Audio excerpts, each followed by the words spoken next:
Pourquoi une chirurgie de l'obésité?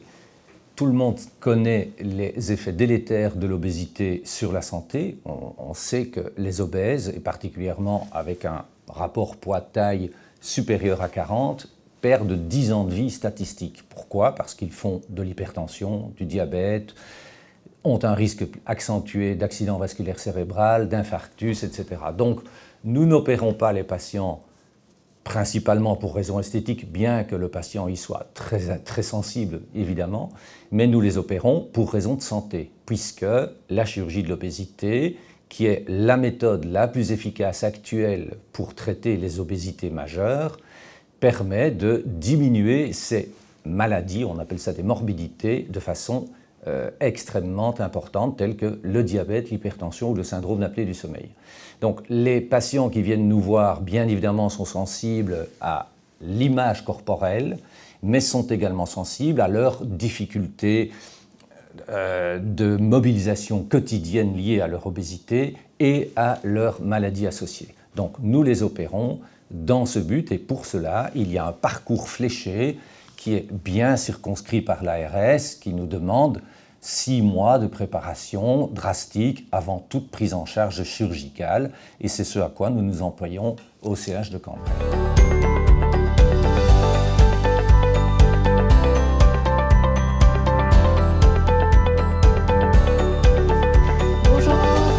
Dans le cadre de la chirurgie bariatrique, le patient devra réaliser un parcours médical. Ce parcours médical se réalise sur une période de 6 mois, durant laquelle le patient devra rencontrer différents praticiens, dont notamment un cardiologue, un gastro-entérologue afin de faire une fibroscopie, un pneumologue afin de réaliser une polysomnographie pour voir si le patient est atteint d'apnée du sommeil.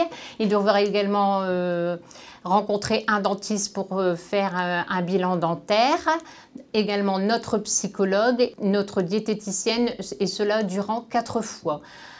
Si le patient est fumeur, il devra également être pris en charge par notre tabacologue. À l'issue de cette prise en charge, le dossier du patient passera en réunion pluridisciplinaire où on décidera si le patient est éligible ou non à l'intervention. Si le patient est éligible à l'intervention, eh bien voilà, il sera opéré. Si le patient n'est pas éligible, malheureusement, nous lui trouverons une solution adaptée à son problème. Il faut également savoir que durant tout ce parcours, le patient a quand même une prise en charge individualisée.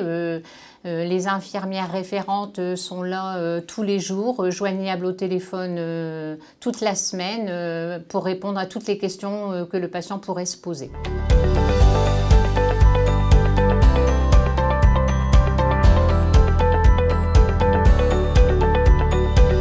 Je suis la première intervenante à rencontrer le patient.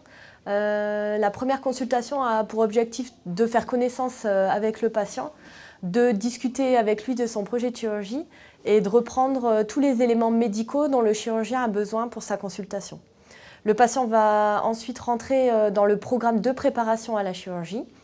Pour ma part, je le reverrai après l'intervention, en suivi régulier, donc globalement à 6 semaines, 3 mois, 6 mois, 9 mois, 1 an, puis tous les 3 mois.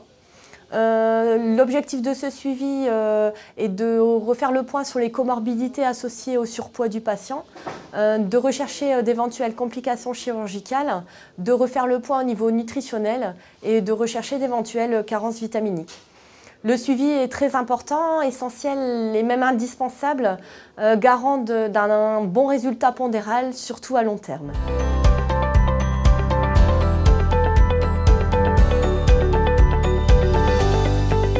Je rencontre les patients une fois qu'ils ont rencontré Mme Dumont et M. Mignon pour voir avec eux s'ils ont des difficultés au niveau de l'alimentation, s'il y a des compulsions alimentaires notamment, s'il y a des troubles de la personnalité, des troubles psychiatriques qui pourraient empêcher le patient de suivre scrupuleusement le suivi en post-opératoire. C'est un suivi qui est important et qui du coup, il nous faut la garantie en fait que le patient aura une adhérence complète et totale après l'intervention au suivi. Et si jamais il n'y a pas trop de difficultés avant et qu'on peut les gérer après l'intervention, on rencontre le patient après l'intervention pour l'aider tout au long de son parcours, pour qu'on puisse l'accompagner dans son processus d'amaigrissement et pour améliorer sa qualité de vie.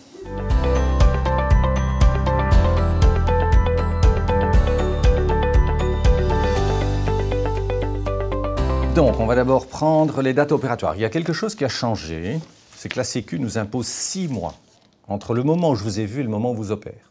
Vous prenez votre dossier également, parce que j'ai besoin de vous expliquer tout en long et en large.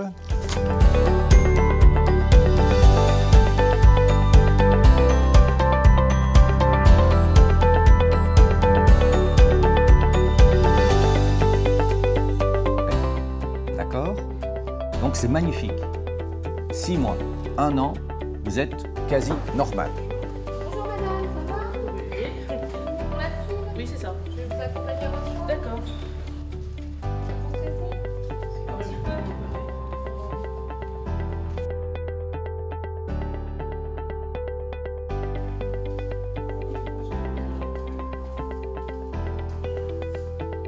Nous réalisons donc au CH de Cambrai les 3 principales interventions de chirurgie bariatrique que sont l'anneau, la sleeve et le bypass.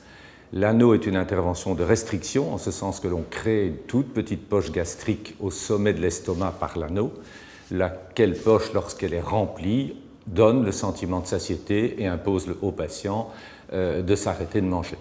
La deuxième intervention, qui est d'ailleurs la plus réalisée en France et aux États-Unis maintenant, c'est la sleeve. C'est également une intervention de restriction, mais elle consiste à réaliser un tube sur l'estomac, et j'appelle d'ailleurs toujours cette intervention un anneau naturel, puisque l'anneau est constitué par le pylore, qui est le muscle à la sortie de l'estomac, qui s'ouvre et qui se ferme très lentement comme une bouche de poisson, et donc crée les conditions de passage d'un sablier, l'estomac se remplissant progressivement, et au bout de 4-5 cuillères à soupe, le patient est également rassasié.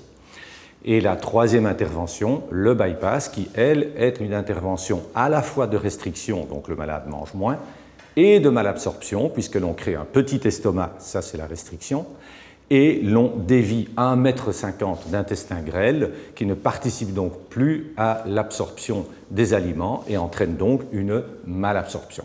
Ces 3 interventions sont réalisées en fonction de l'indication, du patient d'abord. On tâche d'écouter le désir du patient, mais il est évident qu'il y a des conditions qui sont discutées en RCP, à savoir la façon dont le malade mange, s'il est diabétique, s'il est depuis longtemps diabétique, s'il a un reflux, etc. Donc c'est en RCP que l'on décide, en fonction du désir du patient, du type d'intervention qui sera proposée au malade.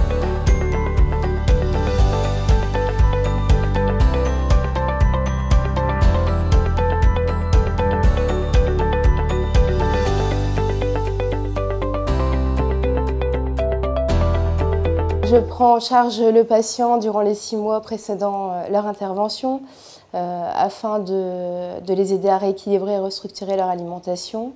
On étudie ensemble leur menu, je corrige les erreurs s'il y en a, afin qu'ils soient prêts pour l'intervention et prêts à adapter leur alimentation après l'intervention.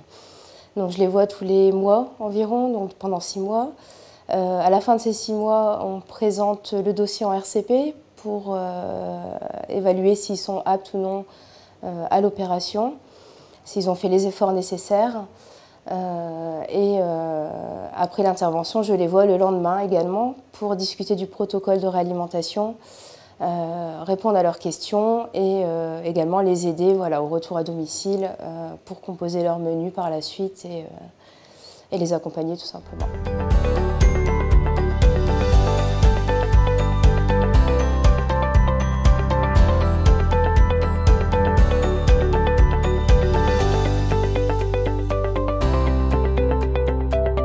De son suivi personnalisé, le patient rencontrera l'infirmière référente lors de sa sortie dans sa chambre. L'infirmière référente lui expliquera toutes les modalités de sortie et lui donnera toute la conduite à tenir durant les 6 semaines après sa sortie. Au-delà des 6 semaines, le patient rencontrera donc le docteur Dumont pour son suivi personnalisé ainsi que le docteur Mignon. Le docteur Dumont recevra ensuite le patient tous les 3 mois et le docteur Mignon tous les 6 mois. Si toutefois le patient avait une question, il peut toujours joindre l'infirmière référente au numéro qui lui a été donné au début de sa prise en charge.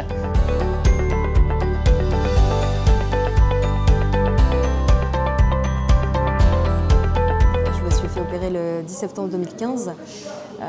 J'avais des petits soucis de santé dus à mon surpoids.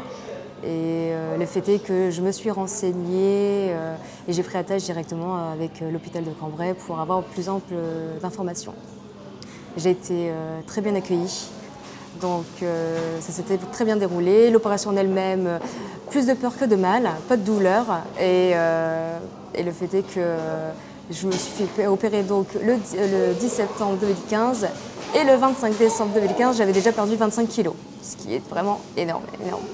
Et donc vraiment ça a été une satisfaction de par le fait de perdre du poids, mais surtout parce que je n'avais plus ce problème de santé en parallèle.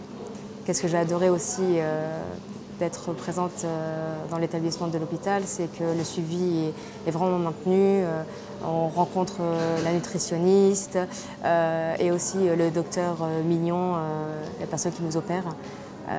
Et vraiment c'est un bon groupe de professionnels qui sont à l'écoute et très avenants envers les patients. J'ai perdu du poids, certes, grâce à cette opération-là, mais je continue à faire attention, à suivre vraiment les indications d'un nutritionniste et à faire du sport à côté. Par contre, il faut vraiment rester aussi sur l'indication de manger 5 fois par jour. Donc, déjeuner, la petite collation du matin, le déjeuner, l'après-midi, encore une petite collation, et le soir, on mange normalement. Voilà.